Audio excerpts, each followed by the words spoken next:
La palabra template significa un modelo o una base o unos principios, los cuales son los que se usan para discipular a las naciones. Y cuando hablo de discipulado, obviamente estoy hablando una vez más de un estilo de vida, de una manera de pensar, de sentir. ¿Por qué? Una vez más, porque piensen lo que está sucediendo. En el contexto del Antiguo Testamento, en el contexto de esa porción, encontramos un grupo de gente que sale de un cierto tipo de estilo de vida, esclavos, Egipto, politeísmo, prácticas, caminan por 40 años dando vueltas y vueltas en el desierto, donde esa generación fallece. Los hijos que nacen tienen la enseñanza de sus padres, pero todo lo que saben es ser nómadas, es simplemente vivir en el desierto. Ahora que están por entrar a la tierra prometida no es un pedazo de tierra el cual está deshabitado, está habitado. Y conforme ellos salen de tener no identidad, ser esclavos y moverse a formar o a crear su propia identidad, esta serie nos ha enseñado que la formación de la nación, en este caso del pueblo de Dios, de antemano ya está trazada. Dios nunca nos da a nosotros a elegir cómo debemos de pensar, sentir, actuar y responder a la vida. El cristianismo literalmente es abrazar lo que Cristo hizo, sintió, pensó y articuló. De tal manera, que ese es otro principio que hemos enfatizado, como cristianos, si nuestro pensar, nuestro sentir o nuestra actitud no es la de Cristo, simplemente no lo hacemos. Y cuando lo hacemos tenemos que arrepentirnos porque es pecado. Es el contexto de lo que hemos estado hablando todo este tiempo. En el discipulado de las naciones, hablando del concepto de no matar, que fue la semana pasada, ahora estamos en otro que también es bastante severo. Su mensaje y su principio es el no cometerás adulterio. No cometerás adulterio. Es el mandato de esta mañana. Y en ese concepto, lo que hemos contextualizado son esos tres principios. La semana pasada dijimos que la iglesia, porque esos son los vehículos que Dios ha usado y sigue usando para discipular a las naciones.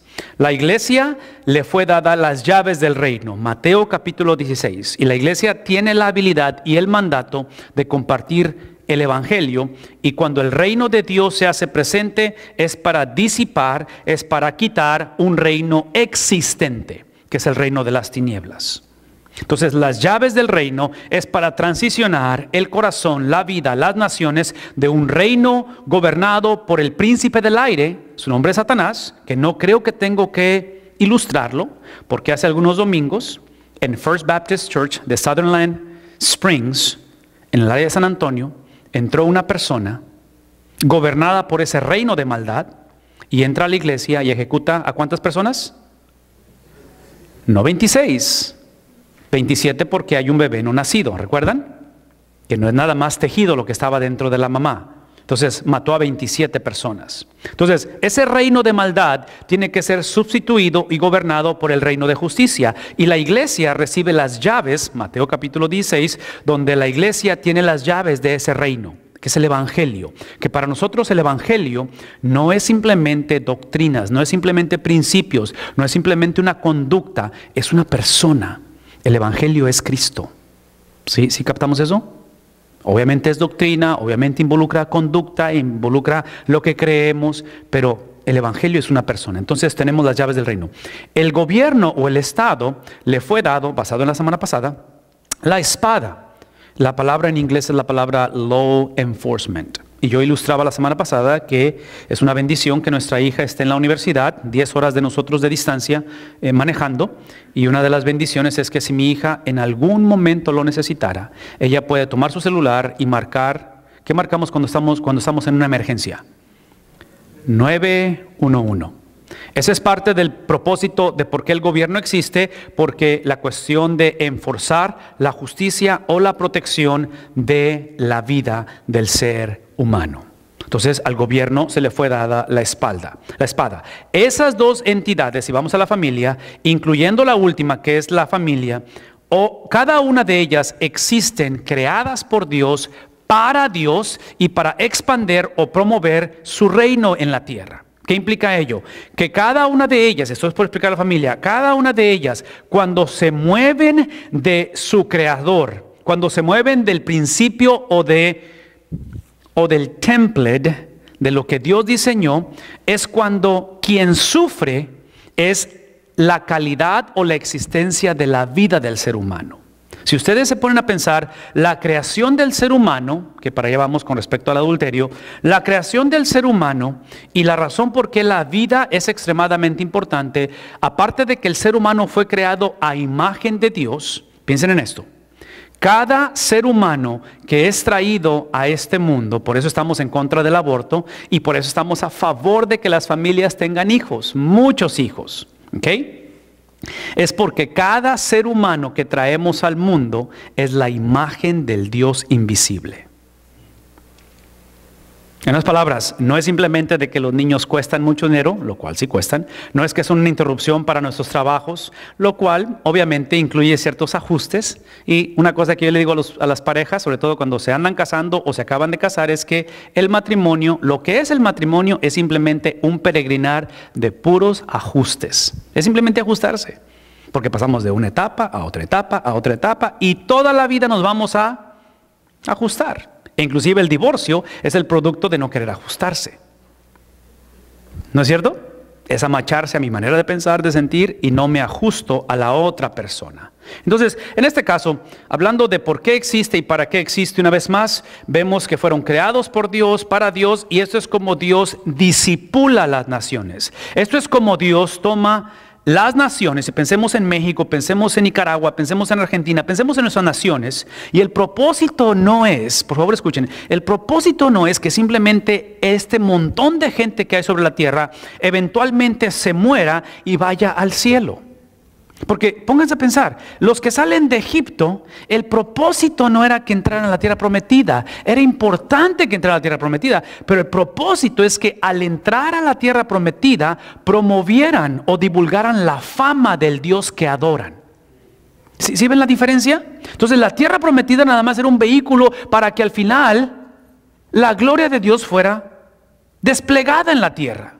Lo mismo pasa con estas avenidas, con estas instituciones. La razón que existe la iglesia no es simplemente para que dejemos de tener ciertas costumbres o seamos religiosos y buscamos a Dios. Eso es importante. La razón por qué pagamos nuestros impuestos y por qué manejamos a la velocidad límite, que espero que lo hagamos, ¿sí? Y por qué seguimos las leyes del gobierno no es simplemente para que no nos den multas o no nos metan a la cárcel. La razón por qué no nos divorciamos y por qué nos mantenemos no es simplemente para que nuestros hijos no sean una estadística. Cada una de ellas existe para que cuando el mundo nos vea, no simplemente nos vea como alguien que va al cielo, sino como alguien que está trayendo el cielo a la tierra mientras Cristo viene.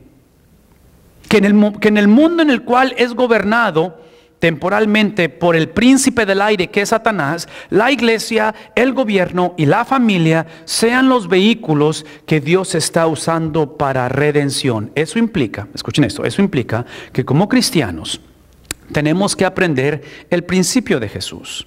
Jesús nunca criticó el gobierno romano. ¿Merecía crítica el gobierno romano? Entonces, ¿cómo le hacemos como individuos nosotros cuando estamos en un gobierno que obviamente no está siguiendo principios bíblicos? ¿Y cómo le hacemos para obedecerle sin violar leyes divinas? Para eso estamos en la iglesia, para aprender cómo navegar eso. Esta mañana les llevo a este principio que es la familia, porque así como la iglesia recibe las llaves, el Estado recibe la espada, la iglesia recibe ¿qué cosa?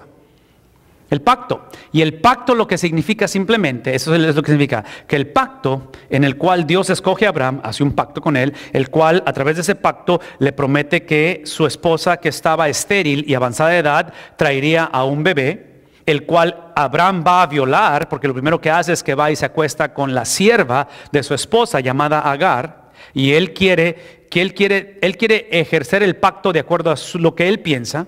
Y una de las cosas con respecto a los pactos, sobre todo los pactos con Dios, es que nosotros no tenemos la libertad de interpretar los pactos como queremos o pensamos.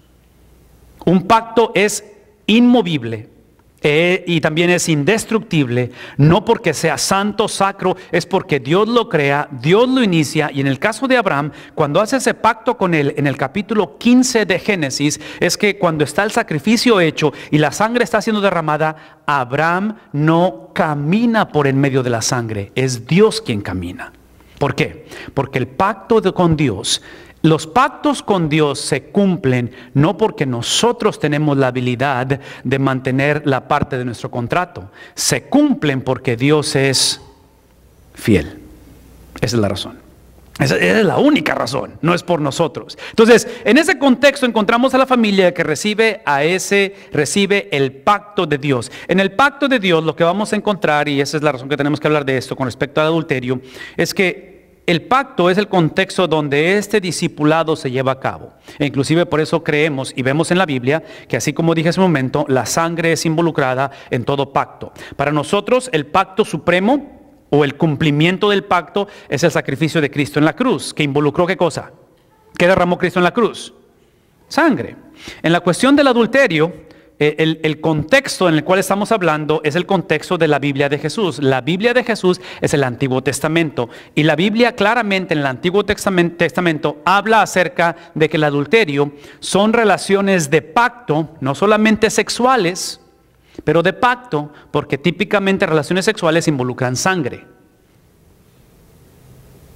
Entonces, hay un pacto entre la persona que tiene relación sexual con otra, y en el Antiguo Testamento específicamente hace una distinción entre adulterio, que es una relación sexual fuera de la familia o del matrimonio, y también habla acerca de la fornicación, que es una relación sexual antes de formar la familia. Ambas experiencias sexuales, toda experiencia sexual es un pacto que hacemos, en el cual la Biblia está enseñando que si las naciones van a ser discipuladas, que si vamos a ser la generación que dejamos de ver la paja en el ojo del gobierno, tenemos que empezar con ver la viga en el propio. Y educar a esta generación que en el contexto de la enseñanza de las llaves del reino, ese reino se expresa en algo tan básico y tan real como es una relación de pacto en el contexto de la familia. Entonces, en este proceso, lo que tenemos que llevar a entender, lo que tenemos que procesar es de que Jesús está hablando a una generación, por lo que entendemos, de que esta generación en el Nuevo Testamento, como es en el caso del Antiguo Testamento, estaban batallando con estos principios. Tenían sus propios conceptos o tenían sus propias definiciones de lo que era la familia. Estamos hablando de una generación en el Nuevo Testamento donde la mujer realmente no tiene valor, donde la mujer simplemente es un objeto, donde tiene que darme hijos y más vale que sean varones para que mantengan el nombre de la familia. Es un concepto en el cual las hijas muchas veces se usaban para pagar deudas. Entonces, si quería comprar un pedazo de tierra para labrarla, pagaba con vacas, con gallinas, y cuando se me acababa el ganado, pagaba con una hija. Estoy hablando en un concepto donde las tradiciones que hay en ese tiempo es donde las hijas van a ser dadas hasta cierta manera en adopción, y después de 7 días quien adopte a la hija tiene la opción de hacerla parte de la familia o regresarla a el lugar de donde vino. Es el caso que encuentra Nehemías. Nehemías está completamente enojado porque hay violación de esas leyes del judaísmo. En fin, estamos hablando en un contexto en el cual obviamente cada quien tenía su propia interpretación. Tengo la impresión, y mi temor, es de que somos una generación no muy distinta a este tipo de cosas, donde el problema en un momento dado para nosotros no es que no nos conectemos con una iglesia. El problema en un momento dado no es que violemos las leyes terrenales. El problema en un momento dado es que querramos tener nuestra propia versión. El problema cuando violamos esto es cuando hacemos esto y nos decimos ser cristianos. Ese es el problema. Porque si la persona no es cristiana, yo no lo hago responsable de que entiende esto y que quiera ejercer esto. Pero cuando la persona se llama o piensa que es cristiano, ahí es donde entramos en una disyuntiva, y ahí es donde el discipulado de las naciones empieza a sufrir. Jesús inicia su ministerio hablando de esto, y él dice así en el capítulo 5, versículo 27, ustedes, judíos, ustedes, que esto se habló desde la antigüedad, han oído, han escuchado, aquí está lo que escucharon, no cometerás, ¿qué cosa? En otras palabras, En el proceso de discipulado, el Antiguo Testamento está diciendo, deja de cometer adulterio. Yo sé que vienes de un contexto donde todo se vale, donde literalmente hay prostitutas en los templos y los cultos de adoración terminan en cosas que son completamente deplorables. Pero la Biblia es bien clara, no cometas adulterio. En el contexto de la Biblia, este concepto de adulterio o la palabra adulterio es donde proviene la palabra pornea. Es la lengua original en el griego. Donde viene la palabra pornea, ¿cómo suena eso? Pornografía. Entonces, es lo que está implicando Jesús. Está hablando de una desviación de lo que es el plan original, del template de Dios con respecto a la sexualidad. Si Jesús lo que hace es que Jesús va directo a lo que realmente el problema es. Jesús va a relacionar el adulterio, que eventualmente es la práctica sexual fuera del matrimonio. Jesús lo va a contextualizar donde los 10 mandamientos, una vez más, ustedes han oído, aquí está el mandamiento, los 10 mandamientos era para que reflejara una conducta en la cual le dijéramos a las naciones que Dios es el Señor. ¿Qué implica ello? Eso es lo que implica, que cuando estamos en un contexto donde la iglesia, el Estado, la familia, escuchen esto, iglesia, Estado, familia, estas tres entidades, esas tres componentes no tienen autoridad suprema sobre nosotros. El único que tiene autoridad suprema sobre nosotros es Dios. Eso implica que nosotros nos sometemos a la iglesia siempre y cuando la iglesia siga el mandato de Dios. Nos sometemos al gobierno siempre y cuando el gobierno siga el mandato de Dios. Nos sometemos a la familia siempre y cuando la familia se someta a la autoridad divina de Dios. ¿Qué implica ello? Véanme tantito, por favor. Eso implica que toda persona que toma por seriedad lo que estamos leyendo eventualmente, porque la iglesia no es perfecta, porque el gobierno, Dios sabe que no es perfecto, y obviamente las familias son disfuncionales, eventualmente en la iglesia, en la cultura y en la familia seremos perseguidos. ¿No? Persecución. Eventualmente seremos rechazados por iglesias, como Cristo fue rechazado por su propia gente, por los líderes religiosos. ¿Recuerdan a Saulo de Tarso? Cuando se encuentra con Cristo que dice, Saulo, Saulo, ¿por qué me persigues? La iglesia lo estaba rechazando a Jesús. ¿Qué acerca del gobierno? En fin, ¿sí me explico? Entonces, esta autoridad suprema es desplegada en el lenguaje de Jesús a través de una vida que involucra la sexualidad sometida al señorío de Cristo. Entonces, para los solteros o los padres que estamos criando solteros, mi invitación es de que eduquemos a los hijos a someterse a Dios, no solamente en portarse bien, no solamente en orar o leer la Biblia o ser parte de una iglesia, todo es importante.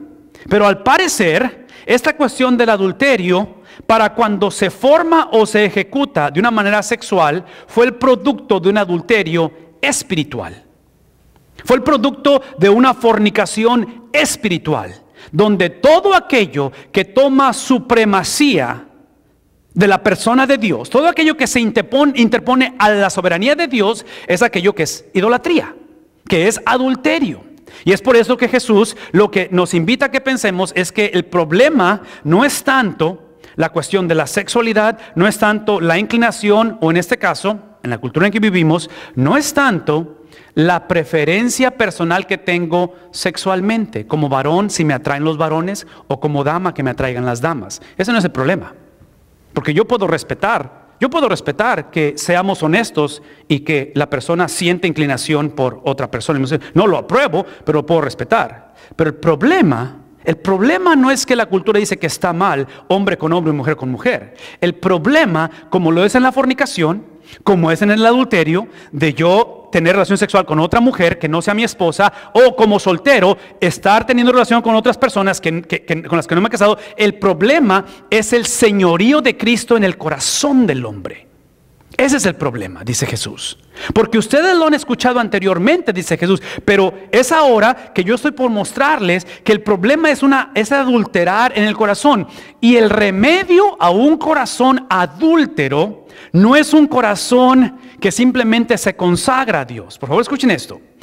El antídoto a un corazón fornicario o a un corazón adúltero no es simplemente tener un corazón donde ahora sí la agarramos en serio y ahora sí me voy a consagrar a Dios, porque si me consagro a Dios, mi cónyuge, mi esposa me perdona el adulterio y no nos divorciamos. Si me consagro a Dios y dejo de tener relaciones sexuales como en noviazgo, ahora sí me voy a encontrar una buena muchacha para casarme. Ese no es el propósito. Sí, ese es el evangelio de la prosperidad, en la cual decimos, si cambio mi conducta, Dios tiene que bendecirme. No. El antídoto al adulterio, si estamos conscientes que ese es el problema, es el corazón, no el corazón mejor mío, es el corazón de quién. Entonces, la meta esta mañana es que reconozcamos que por naturaleza no podemos mantenernos fieles a Dios, aun cuando querramos. Cuando ves un evento como el de San Antonio y la matanza, y ves la injusticia de la vida, y ves los problemas de la vida, ves las enfermedades que hay, ves todo eso, es bien difícil mantenerte en esa relación firme con Dios. Por eso es que nosotros no luchamos por mantener una relación firme con Dios. Nosotros ponemos nuestra confianza en el que mantuvo una relación pura con Dios. ¿Sí vemos la diferencia? Donde ahora mi confianza en Cristo Jesús lo que hace es que me da la habilidad de vivir una vida de exclusividad con Dios. El vivir en exclusividad con Dios es el producto de tener el poder que hizo que Cristo mantuviera una vida de exclusividad con Dios.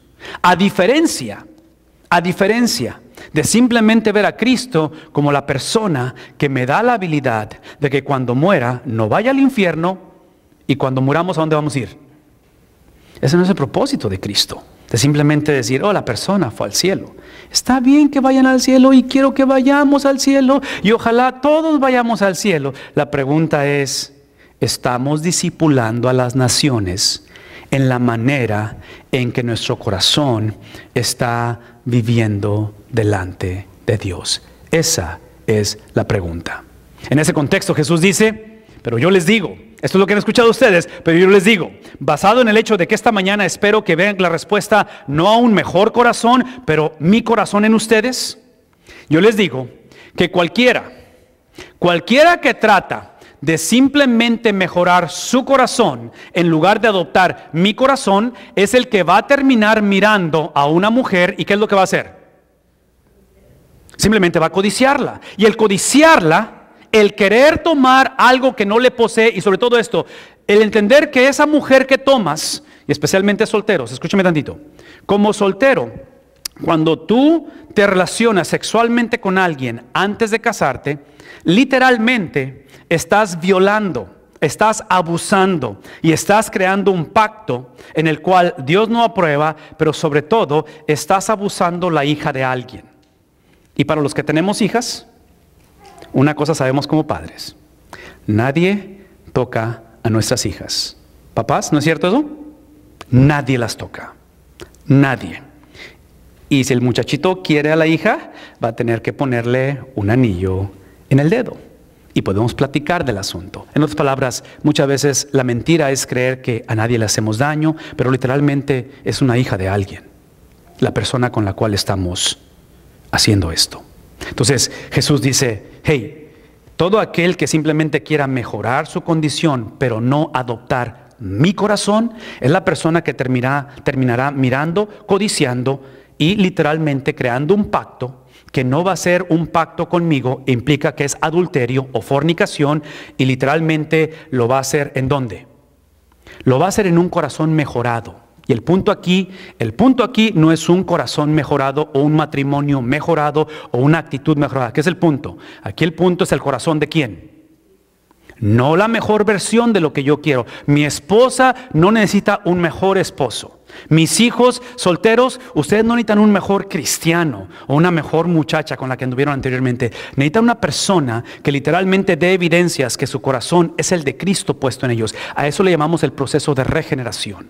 Es la experiencia donde Cristo literalmente toma mi pecado y es puesto en él, y fue puesto en él en un madero. Su sacrificio en la cruz es donde él toma todas nuestras culpas, todo nuestro adulterio espiritual, moral, sexual. Él lo toma y lo absorbe. Pero aquí está el punto.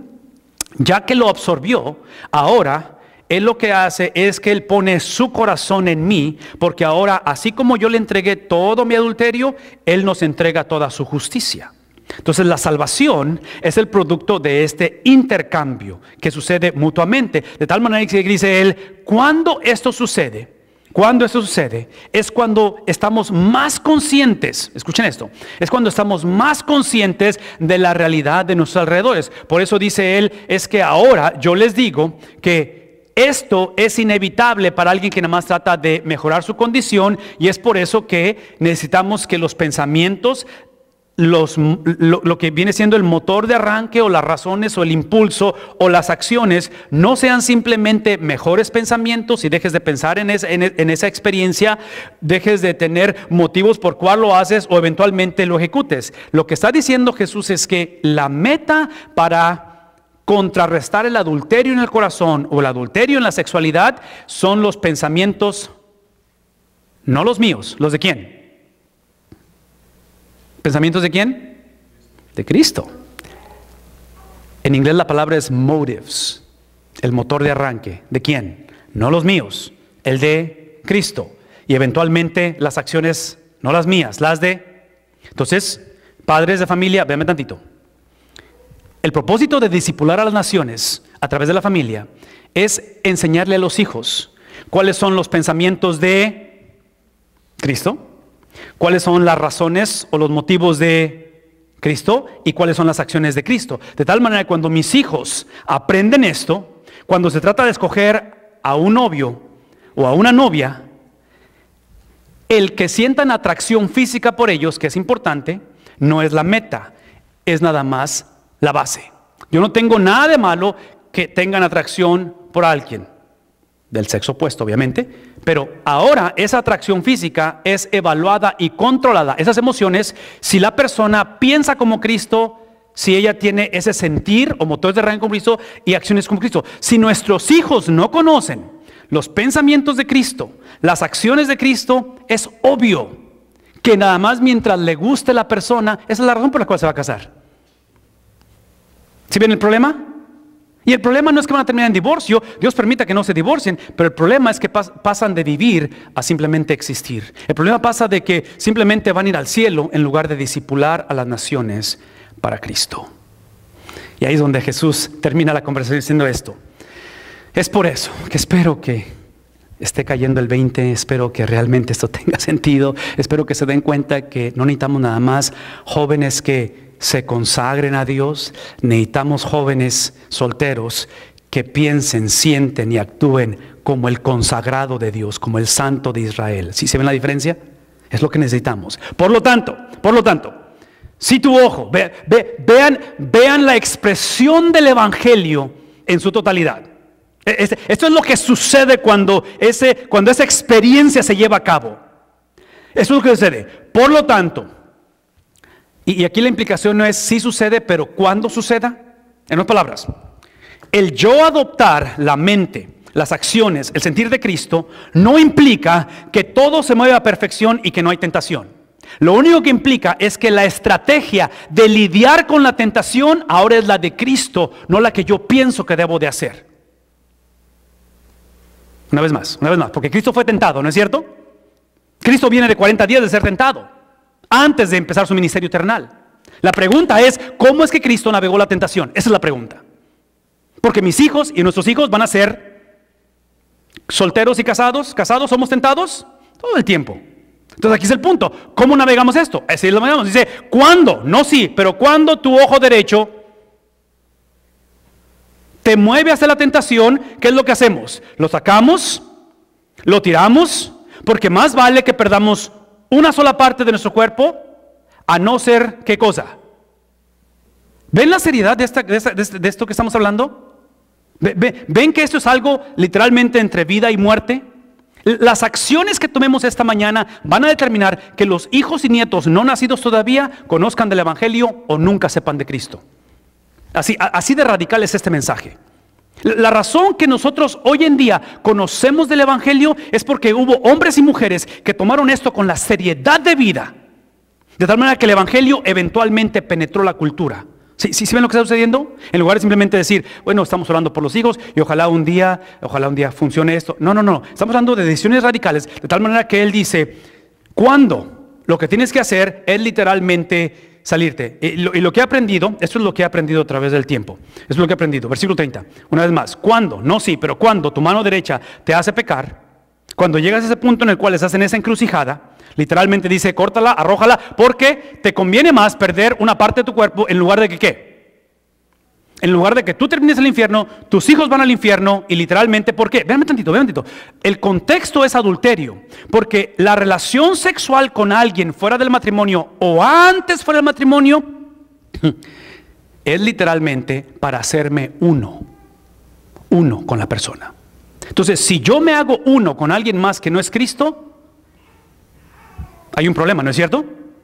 No es nada más que fue una aventura, no es nada más que fue el momento, no es nada más la pasión, es literalmente hacerme uno, porque yo soy alma, soy espíritu y soy cuerpo, porque soy creado a la imagen de un Dios que es tripartito, un Dios que es trino.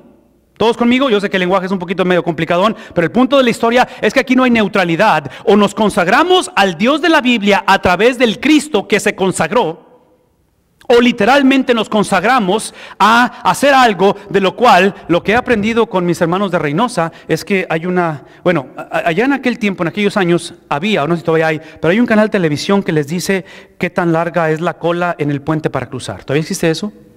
Que pueden checar qué tan largo es el...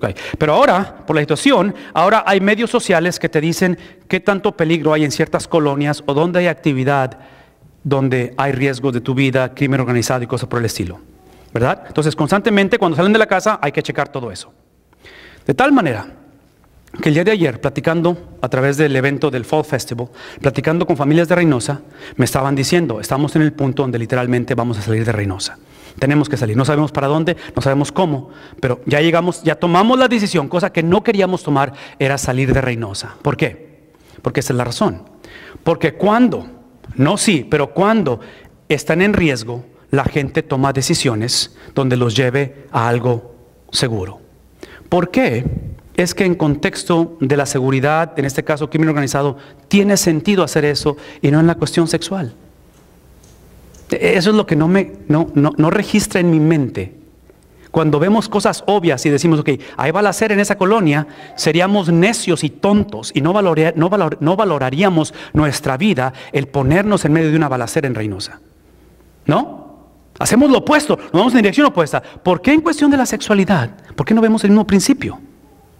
¿Por qué será posible que en cuestión de la sexualidad o en cuestión de nuestra comunión con Dios no entendemos que lo que está de por medio es literalmente la salvación? Es literalmente un malentendido de lo que es ser salvo. ¿Será posible porque muchos de nosotros hemos adentrado el Evangelio pensando que lo que necesitamos es un mejor corazón, pero no el corazón de Cristo? ¿Será posible que muchos de nosotros, literalmente no somos salvos? Esa es la razón. Y no quiero cuestionar, ni soy nadie para juzgarlos, ni para juzgarme a mí mismo, porque la salvación viene de Dios. Pero ¿será posible que esta mañana, si tú y yo estamos viviendo en adulterio espiritual, en adulterio sexual, en cualquier manera que estemos viviendo en contra de Dios y no nos incomoda, literalmente no somos salvos?